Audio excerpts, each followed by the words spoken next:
नमस्कार, मध्य प्रदेश की महाडिबेट देख रहे हैं आप। मैं हूं प्रशांत कटारे। तो बीजेपी में कुछ मामलों को छोड़ दें तो अभी तक ये लाइन रही है कि एक ही परिवार से एक साथ दो लोगों को चुनावी मैदान में ना उतारा जाए। अब तो खुले तौर पर प्रधानमंत्री, बीजेपी अध्यक्ष भी ये बात मंच से कहते आए हैं। लेकिन बीजेपी के वरिष्ठ नेता और ओबीसी आयोग के अध्यक्ष बिसेन तो चुनाव लड़ने की बात पर पार्टी लाइन से ही आगे निकल गए। हालांकि कहा तो यह भी जा रहा है कि चुनावी साल में गौरीशंकर बिसेन खुद के लिए टिकट की राह मजबूत करने निकले हैं, लेकिन बजाय खुद की जमीन मजबूत करने पार्टी को परेशानी में वो डाल देते हैं। उधर कांग्रेस भी मौका पाकर बिसेन के बहाने बीजेपी में परिवारवाद की जड़ें कितनी गहरी हैं ये बताने की कोशिश कर रही है। सवाल कई हैं, क्या बिसेन चुनाव से पहले खुद को सक्रिय दिखाने की कोशिश कर रहे हैं? जहां टिकट मिलना ही कंफर्म ना हो, वहां विपक्ष के सामने बड़े नेता के खिलाफ ताल ठोकने के मायने क्या है? और बेटी का नाम ले, क्या पार्टी को भी कोई संदेश देना चाहते हैं बिसेन? करेंगे महाडिबेट।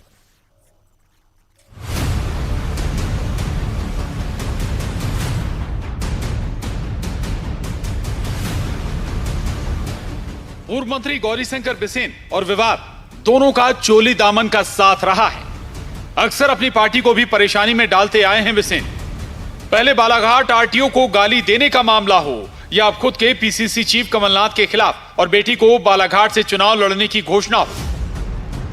हमारा पार्लियामेंट्री बोर्ड और हमारे माननीय मुख्यमंत्री शिवराज सिंह चौहान, हमारे प्रदेश अध्यक्ष बी डी शर्मा साहब और हमारे संगठन मंत्री हितानंद जी जिस सर्वमत निर्णय लेंगे, मुझे कहेंगे गौरीशंकर चुनाव लड़ना है तो मैं जरूर लड़ूंगा। कमलनाथ के खिलाफ चुनाव लड़ने की बात कहने पर गौरीशंकर बिसेन फिर कांग्रेस के निशाने पर आए। बोली कांग्रेस कमलनाथ के बहाने अपना टिकट बचाने की कोशिश कर रहे हैं बिसेन। उधर बीजेपी ने भी साफ कर दिया कि पार्टी में पार्लियामेंट्री बोर्ड टिकट तय करता है। पार्टी में कोई खुद अपना टिकट तय नहीं कर सकता। हां, युवाओं को जरूर तराशती है बीजेपी। भारतीय जनता पार्टी की गुटबाजी सतह पर है। जब 70 प्लस के होने के कारण उनका टिकट कट रहा है तो वो कमलनाथ जी के नाम पर अपनी राजनीति बचाना चाहते हैं और अपनी भतीजी को लड़ाकर परिवारवाद को भी दिखाना चाहते हैं। खैर, भाजपा में परिवारवाद की जड़ें बहुत गहरी हैं। इस बात को बिसेन साहब के इस बयान से समझा जा सकता है। भारतीय जनता पार्टी में कौन कहां से चुनाव लड़ेगा ये हमारी पार्लियामेंट्री बोर्ड तय करती है, एक बात। दूसरी बात, भारतीय जनता पार्टी में सदैव से युवा नेतृत्व को सही दिशा देकर उनको समय समय पे हमने तराशने का काम भी हमारे संगठन ने किया है। स्वाभाविक है, अगर उनके परिवार से कोई नई पीढ़ी भी राजनीतिक क्षेत्र में काम करते हुए आगे आई है तो स्वागत है, पर वो नहीं तय कर सकते। ये तय करने का काम संगठन की पार्लियामेंट्री बोर्ड और संगठन करता है। गौरीशंकर बिसेन ने आरटीओ को गाली देकर पार्टी को परेशानी में डालने पर माफी जरूर मांग ली, लेकिन पार्टी लाइन को दरकिनार कर फिर नया विवाद पैदा कर दिया। कांग्रेस इसे बीजेपी में परिवारवाद की गहरी जड़ें करार देती है। हालांकि कम से कम मध्य प्रदेश में यह परिपाटी रही है बीजेपी की कि पिता पुत्र या पुत्री को एक साथ चुनाव में नहीं उतारती पार्टी। बहरहाल, उम्र के लिहाज से खुद गौरीशंकर बिसेन बीजेपी के चुनावी फॉर्मूले में फिट नहीं बैठते। तो क्या अपने अस्तित्व की लड़ाई लड़ रहे हैं पूर्व मंत्री? भोपाल से जितेंद्र शर्मा, शैलेंद्र भदौरिया के साथ bureau report, news 18, Madhya Pradesh, Chhattisgarh. तो गौरीशंकर बिसेन पहले एक आरटीओ अधिकारी को उन्होंने गाली दी और अब माफी भी उस पर मांग ली। इतना नहीं, पहले भी कई ऐसे बयान देते रहे जिससे पार्टी परेशानी में घिरती रही है और अब पार्टी लाइन से आगे जाकर ऐसा बयान जिस पर सवाल विपक्ष भी उठा रहा है। हम इसी पर आज करेंगे महाडिबेट। 3 खास मेहमान हमारे साथ जुड़ रहे हैं। संजय यादव जी हैं, विधायक कांग्रेस, बहुत स्वागत है संजय जी आपका। अनिल फिरोजिया जी, सांसद बीजेपी, आपका भी बहुत स्वागत है। और वरिष्ठ पत्रकार मृगेंद्र सिंह जी हमारे साथ इस चर्चा में जुड़े हैं। अनिल फिरोजिया जी, चर्चा की शुरुआत आपसे करूंगा। बहुत बड़े नेता हैं, पूर्व मंत्री हैं, ओबीसी आयोग के अध्यक्ष भी हैं गौरीशंकर बिसेन साहब, और अब बड़े बड़े नेता आपकी पार्टी में लाइन नहीं छोड़ता पार्टी की। बिसेन साहब छोड़ गए, आगे निकल गए।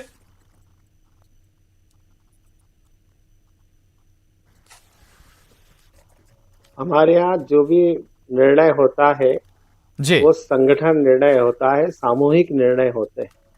Bharatiya Janata party cadre based party है, कार्यकर्ता आधारित पार्टी जी। और जो भी निर्णय होते हैं वो सामूहिक निर्णय लिए जाते हैं। गौरी शंकर जी हमारे बहुत वरिष्ठ नेता है, ये उनका व्यक्तिगत मत हो सकता है, ये पार्टी का निर्णय जी नहीं। जी, पार्टी का निर्णय नहीं, लेकिन अपना नाम भी ले रहे हैं, बेटी का नाम भी जिक्र कर रहे हैं। बेटी का के लिए तो वो कह रहे हैं कि भाई वो बालाघाट से लड़ेंगी, ठीक है, छिंदवाड़ा से इच्छा जाहिर कर रहे हैं। कोई मैसेज भी है क्या पार्टी के लिए इसमें, अनिल जी? मैंने क्या कहा कि ये व्यक्तिगत निर्णय होता है, उनका खुद का व्यक्तिगत ये वर्षन है जो भी उन्होंने वक्तव्य दिया है। जी ये पार्टी का वर्षन नहीं है। पार्टी हमारे बने बोला ना कि केडर बेस्ड पार्टी है, कार्यकर्ता आधारित पार्टी है, और हमारे संगठन में जो भी निर्णय होता है वो सामूहिक निर्णय होता है, और जो निर्णय सामूहिक निर्णय लिया जाता है वो हर कोई भी कार्यकर्ता हो वो उसको मान्य है। जी चलिए ठीक है। संजय यादव जी, पार्टी कांग्रेस भी सवाल इस पर उठा रही है, इस पूरे मामले पर। पार्टी की गुटबाजी, बीजेपी की गुटबाजी भी आपकी ओर से करार दिया जा रहा है। अगर ठीक है, गौरीशंकर बिसेन साहब अपने लिए बेटी के लिए टिकट मांग रहे हैं तो इसमें दिक्कत क्यों होनी चाहिए और क्यों आपत्ति होनी चाहिए? नहीं, हमें आपत्ति नहीं है। एक्चुअल क्या, भारतीय जनता पार्टी की गुटबाजी सतह पे है, सड़कों पे देखने लगी, पहली बात। जी। दूसरी बात क्या होता है कि जब दिया बुझने लगता है तो वो लो तेज फेंकता है, और ये सत्ता के मद में इतने चूर हो चुके हैं भारतीय जनता पार्टी के नेता या मंत्री कि किसी भी विधायक की, इनके विधायक की या मंत्री की कोई हैसियत नहीं बची, और संगठन की कोई लगाम इनके ऊपर रह नहीं गई। आज सब, क्योंकि सबको अभी गौरीशंकर जी बिसेन जी को मैं सुन रहा था, फिरोजिया जी भी कह रहे थे हमारे यहाँ संसदीय बोर्ड निर्णय लेगी, लेकिन क्या मोदी जी का फार्मूला मध्य प्रदेश में नहीं चलेगा? क्योंकि मोदी जी, अमित शाह जी का जो फार्मूला है, अभी से लोग इतने छटपटा रहे हैं। मैं अपने यहाँ का उदाहरण दे रहा हूं, मेरे यहाँ परिवारवाद के अलावा कोई है ही नहीं दावेदार, तो भारतीय जनता पार्टी की मजबूरी है। गोपाल भार्गव जी का क्या करोगे, अजय बिश्नोई जी का क्या करोगे? ये सब कब्र खोदने वाले हैं भारतीय जनता पार्टी की लोग, और निश्चित तौर पर भारतीय जनता पार्टी का सूरज अस्त होने वाला है। क्योंकि मध्य प्रदेश में जिस तरह से अराजकता चल रही, बच्चियां सुरक्षित नहीं है, भांजियां सुरक्षित नहीं है। आप ही की चैनल ने दिखाया, आज ही मेरे यहाँ कल एक गैंग रेप की घटना हुई आदिवासी छात्रा के साथ। 4 दिन पहले एक बरगी क्षेत्र में 4 बच्चियों को खून गई थी, पिकअप से कोई ले जा रहा था, उनको मेडिकल से निकाल दिया। तो मध्य प्रदेश में कानून व्यवस्था भी खत्म हो गई, अराजकता का वातावरण है। आप देखिए, किसी मंत्री की कोई हैसियत नहीं बची। विगत 2 सालों से कोई मंत्री किसी जिले में जाके जिला योजना समिति की बैठक नहीं ले रहे। कुल मिला के अधिकारी राज आ गया है, तो सब मंत्रियों में बौखलाहट बढ़ गई है। भारतीय जनता पार्टी में अंदरूनी घमासान बहुत जबरदस्त चल रहा। 1 साल से सुन रहे हैं कि शिवराज जी जाने वाले हैं, आज जा रहे हैं, कल जा रहे हैं, परसों जा रहे हैं। इस चक्कर में शिवराज जी अपनी कुर्सी बचाने में, सबको माननीय मोदी जी को खुश करने में लगे रहते हैं, अमित शाह जी को खुश करने में। मध्य प्रदेश की जनता का समय भी बर्बाद कर रहे हैं, और जनता के हितों की रक्षा नहीं कर पा रही है भारतीय जनता पार्टी। तो स्वाभाविक है सब हारने की ओर जा रहे हैं, तो उनका जो दीपक है जो वो लौ मारते हुए बुझने वाला है। भारतीय जनता पार्टी का खेल समाप्त हो चुका है कि भारतीय जनता पार्टी जो कैडर बेस्ड पार्टी कहलाती रही, अब वो कैडर बेस्ड पार्टी नहीं बची, क्योंकि सत्ता भोगी लोग हैं। कोई कार्यकर्ता, कोई मंत्री, कोई कार्यकर्ता उसे मिलेगा नहीं। शिवराज जी कहते मंत्री जिले में जाएं, कोई मंत्री उनकी बात नहीं सुन रहा, मंत्रियों की बात अधिकारी नहीं सुन रहे।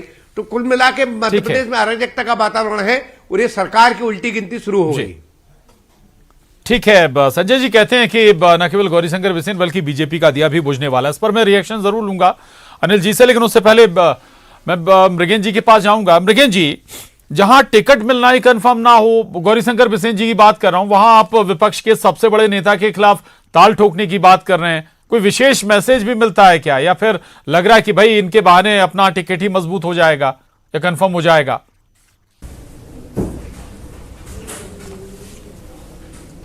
नहीं, देखिए, गौरीशंकर बिसेन जी जो भी बोल रहे हैं तो इनका व्यक्तिगत मत हो सकता है, लेकिन जैसे जो गाइडलाइन के अनुसार तो टिकट से बाहर ही हो सकते हैं कि उनको खुद को टिकट नहीं मिलेगा।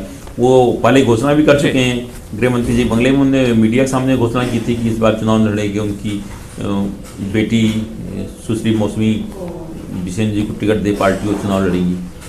तो अब जो पहले घोषणा कर चुके हैं, तो फिर ये अब अपना बचाने के लिए कि भाई वहाँ से कोई लड़ने हो सकता तैयार ना हो तो हम वहाँ से ताल ठोंक देंगे। तो ये बिसेन जी का व्यक्तिगत हो सकता है, लेकिन मुझे लगता है जिस तरह से बिसेन जी कुछ बातचीत कर रहे हैं उस दिन जिसने आरटीओ को गाली गलौज की, और मुझे लगता है उन जैसे वरिष्ठ नेता को ये शोभा नहीं देता, और हर जगह जो मध्य प्रदेश सरकार में 10 साल मंत्री रहा हो, सांसद रहा हो, और फिर उसके बाद इतने वरिष्ठ नेता आयोग के अध्यक्ष हो, और आप इस तरह की बातें करो फिर बाद में माफी मांग लो, तो ये मैं तो इसको उचित नहीं मानता। और दूसरी जो सबसे बड़ी बात जो आजकल नेताओं में हो गया है कि कुछ बोलो फिर बाद में माफी मांग लो, क्योंकि पार्टी कभी कोई कार्रवाई नहीं करती, चाहे किसी पार्टी की बात करो, चाहे कांग्रेस की बात करो, भारतीय जनता पार्टी को, अगर आप कुछ भी जो इच्छा मनोरंजन बोल दो, पार्टी ठीक है, बाद में माफी मांग लेंगे, ठीक हो जाएगी। इस प्रक्रिया पर जब तक रोक नहीं लगेगी, ऐसे लोगों पर जब तक कार्रवाई नहीं होगी, तो इस तरह की चीजें होती रहेंगी और लोगों को जो इच्छा होगी बोलते रहेंगे, बाद में पार्टी कहेगी इनका व्यक्तिगत मामला है। जी बिल्कुल बिल्कुल, ये बिल्कुल महत्वपूर्ण बात आपने कही। अनिल जी के पास जाऊंगा। अनिल जी, संजय यादव जी कह रहे थे कि भाई ये केवल बिसेन जी की बात नहीं है, बल्कि सरकार में बैठे तमाम मंत्रियों की बात है। वो तो ये भी कह रहे हैं, दावा कर रहे हैं कि भाई दिया बुझने वाला है इस बार।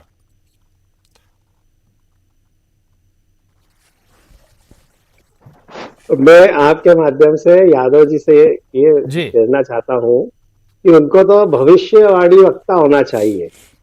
अब उनको भारतीय जनता पार्टी की उनको चिंता करने की जरूरत नहीं है, उनको तो कांग्रेस की चिंता करना चाहिए। भाई कांग्रेस में अभी राहुल गांधी जी की यात्रा आई, उसमें हम देख रहे थे कि दिग्विजय सिंह जी अलग, कमलनाथ जी अलग, राजस्थान में हम देख रहे थे कि वहां के गहलोत साहब जी और जो है सचिन जी वो अलग अलग। तो ये अपने कांग्रेस की चिंता पाले, भारतीय जनता पार्टी के लिए काहे चिंता परेशान हो रहे। और रहा कि भारतीय जनता पार्टी डूब रही है, ये हो रही है, मैं तो ये पूछना चाहता हूं कि भारतीय जनता पार्टी की सरकार जब से आई है, आज 2.5 साल हो रहे हैं, भारतीय जनता पार्टी के हमारे यशस्वी नेता मध्य प्रदेश के मुख्यमंत्री शिवराज सिंह जी चौहान के नेतृत्व में जो विकास की गंगा बहाई है, पहले 17 महीने की जो सरकार रही उसमें इन्होंने क्या काम करे, ये अपना विकास कार्य तो बताएं। इन्हें जनता को सिवाय किसानों को धोखा देने के अलावा, झूठ बोलने के अलावा किया क्या है? 2 लाख कर्जा माफ, बिजली का बिल हाफ कर दो, भाजपा को साफ, किसानों को बेचारों को गुमराह करने का काम किया, वो ठगा गए। और बाद में वो कह रहे कि मामा आ जाए, मामा आ जाए। मामा आए तो मामा ने किसानों को काफी राहत देने का काम किया। इन्होंने तो कन्यादान योजना में घोषणा करी, कन्यादान योजना के पैसे नहीं दिए, बेचारी बेटियों के शादियां हो गई, उनका लाल गोपाल आ गए, तब भी वो ये तकती रही कि हमारा पैसा आ जाए, उनका आज तक पैसा नहीं दिया, वो हमने आके दिया। इन्होंने संबल योजना बंद कर दी, इन्होंने मेधावी छात्र योजना बंद कर दी, इन्होंने सब योजना जो जन कल्याणकारी योजनाएं थी वो सब बंद करने का काम करा है। जो माननीय शिवराज सिंह जी चौहान ने प्रारंभ की थी वो सब बंद करी। वापस हो तो महाकाल की कृपा से भारतीय जनता पार्टी की सरकार आई, जनता के आशीर्वाद से भारतीय जनता पार्टी की सरकार आती है, शिवराज सिंह जी चौहान मुख्यमंत्री बनते हैं और वो योजनाएं वापस लागू प्रारंभ की गई और लोगों को लाभ देने का काम किया गया। और आज जहां भी देखो पूरे मध्य प्रदेश में विकास ही विकास है। तो ये हमारी चिंता छोड़े, ये तो कांग्रेस की चिंता को पाले कि कांग्रेस के रोज नेता भारतीय जनता पार्टी की सदस्यता ग्रहण कर रहे हैं। शिवराज सिंह जी चौहान और माननीय प्रधानमंत्री श्रीमान नरेंद्र मोदी जी के कार्य को देखते हुए और उनकी जो नीतियों को देखते हुए, जो योजनाओं को देखते हुए भारतीय जनता पार्टी में रोज वो सम्मिलित हो रहे हैं। अभी हाल ही में कांग्रेस के एक नेता ने भी भारतीय जनता पार्टी को ज्वाइन करा है। तो मैं यादव जी से कहना चाहूंगा कि हमारी चिंता छोड़े, वो तो कांग्रेस की चिंता करे। हम हमारी चिंता, हमारी संगठन अच्छी तरीके से कर रहा है। जी जी संजय जी, बहुत सारी बातें अनिल जी ने यहाँ पर गिना दी, कह दी कि भाई आपने क्या क्या काम किया और क्या क्या कौन कौन सी जनहित की योजना है। दूसरा ये कि आप कहते हैं कि यहाँ पर मंत्री विधायक ही एक नहीं है, किसी की बात नहीं सुन रहे हैं। राहुल गांधी की भारत जोड़ो यात्रा का जिक्र उन्होंने करके बता दिया कि भाई आपके बड़े नेता, प्रदेश स्तर के नेता किस किस दिशा में जा रहे थे।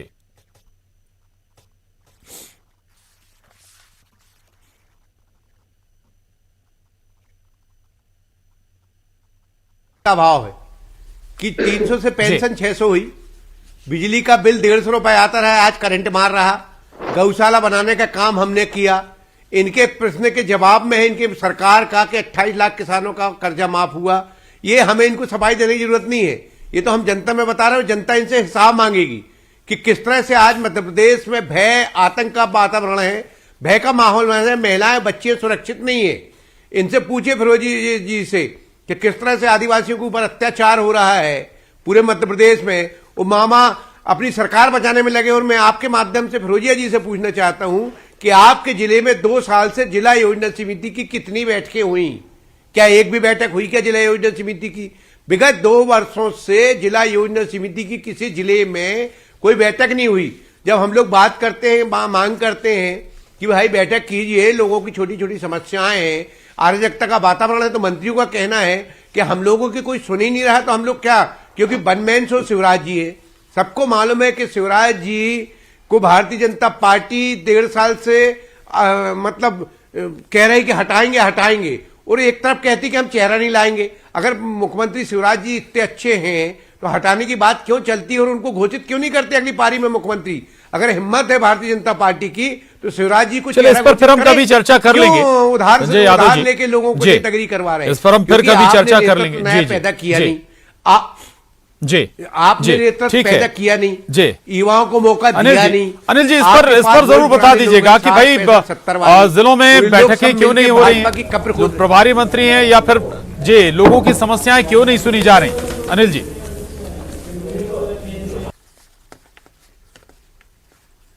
मैं इनके यादव जी की बात का जवाब देना चाहूंगा, क्योंकि दर्शक देख ये मैंने कहा ना कि ये भारतीय जनता पार्टी की चिंता को छोड़े। इन्होंने पहले बोला कि जिला योजना समिति की बैठक कब से नहीं हुई फिरोजिया जी?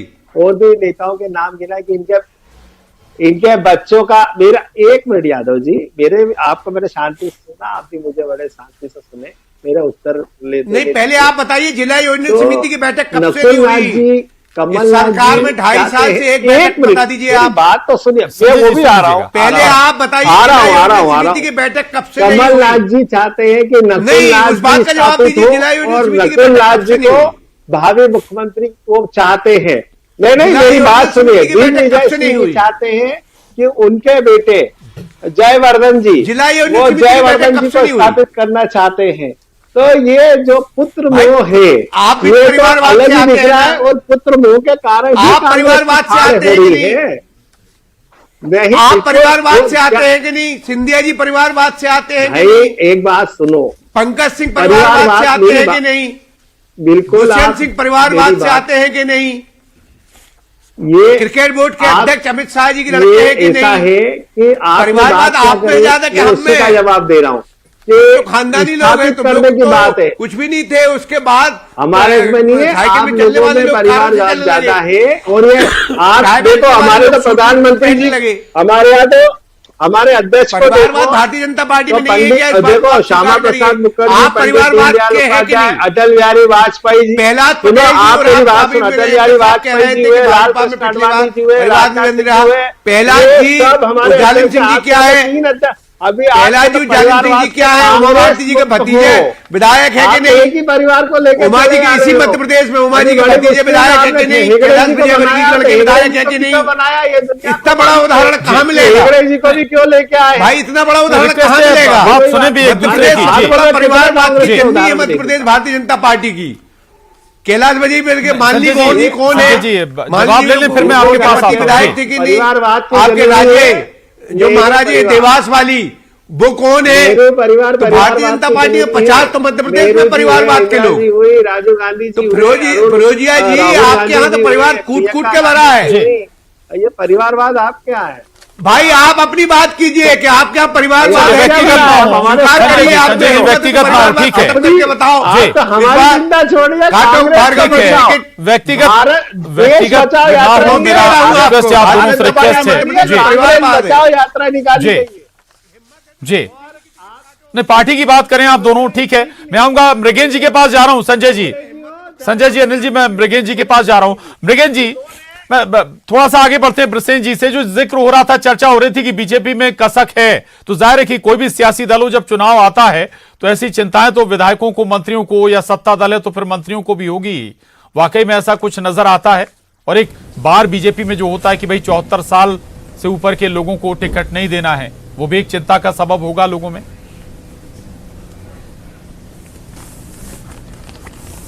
निश्चित रूप से मध्य प्रदेश के विधायकों, मंत्रियों में चिंता है। चिंता इस बात की लेकर है कि उनको टिकट मिलेगा कि नहीं मिलेगा। क्योंकि क्राइटेरिया जो बनाई गई है भारतीय जनता पार्टी ने, जिसका कि आपने देखा गुजरात में उसका पालन भी किया गया और रिजल्ट भी सबके सामने है।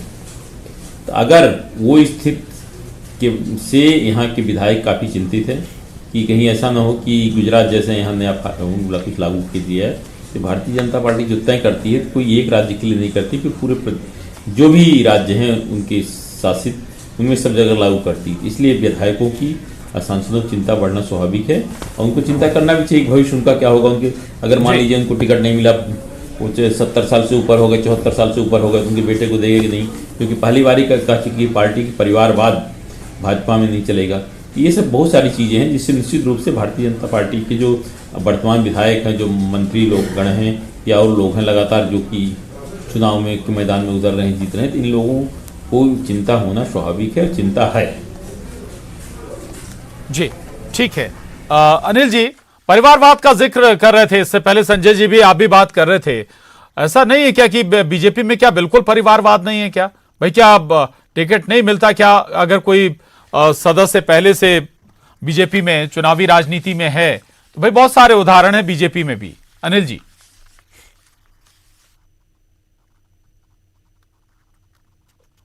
ऐसा है कि ये अभी जो माननीय प्रधानमंत्री जी ने हम बोला है उसको भारतीय जनता पार्टी संगठन ने भी आत्मसात करने का प्रयास करा है। और अब मैं ये नहीं कहता कि नहीं है, पहले हुए हैं। ठीक है। हमारे यहाँ तो पहले जब जनसंघ की स्थापना हुई तो साहब मैंने तो देखा है कि हमारे यहाँ जब चुनाव लड़ाते थे तो पार्टी जमानत बचाने के लिए चुनाव लड़ाती थी और जमानत बचती थी तो हम बड़े खुश होते थे क्योंकि हमारे जनाधार नेता स्थापित हो रहे थे। ठीक। लेकिन आज अब धीरे धीरे स्थापित होकर विश्व की सबसे बड़ी पार्टी, कार्यकर्ता आधारित पार्टी है तो वो है आज भारतीय जनता पार्टी। और अब जब हम वक्त की कमी, थोड़ी सी कमी है अनिल जी, ठीक है, लेकिन जो आप जिक्र करें शुरुआती दौर से धीरे धीरे आते आते कुछ परिवारवाद की जड़ें बीजेपी में भी आ गई। लेकिन संजय जी, प्लीज मेरी बात खत्म होने दीजिए, एक मिनट मेरी बात खत्म होने दीजिए। अब ये हमारे संजय जी, आ रहा हूँ संजय, मैं वही दे रहा हूँ कि जो हमारे नेता, हमारा शीर्ष नेतृत्व तय करेंगे वो हम लोग सामूहिक निर्णय की परंपरा है और हमारा संगठन जो हमारे परिवारवाद के अलावा है ही नहीं कुछ। अगर तय करेंगे तो वो सबको मान्य है। संगठन को पूछ कौन रहा है? माफी चाहूंगा, वक्त की थोड़ी सी कमी है, बात बिसेन से शुरू हुई लेकिन परिवारवाद तक पहुंच गई। माफी चाहूंगा आप सभी का, बहुत धन्यवाद संजय जी, अनिल जी, मृगेन जी, शुक्रिया आपका। महाडिबेट में बस इतना ही।